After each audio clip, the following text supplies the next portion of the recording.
পরিচালক মহাশয় মাননীয় মোহাম্মদ রফিকুল ইসলাম সাহেব মহাশয় এবং এর মাঝে উপস্থিত হয়েছেন সহকারী পরিচালক মহাশয় মোহাম্মদ ওমর ফারুক সাহেব মহাশয়।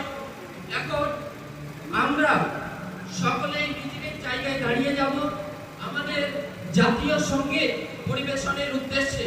আমরা সকলেই নিজ নিজ জায়গায় দাঁড়িয়ে জাতীয় সঙ্গীতকে সম্মান জানাবো।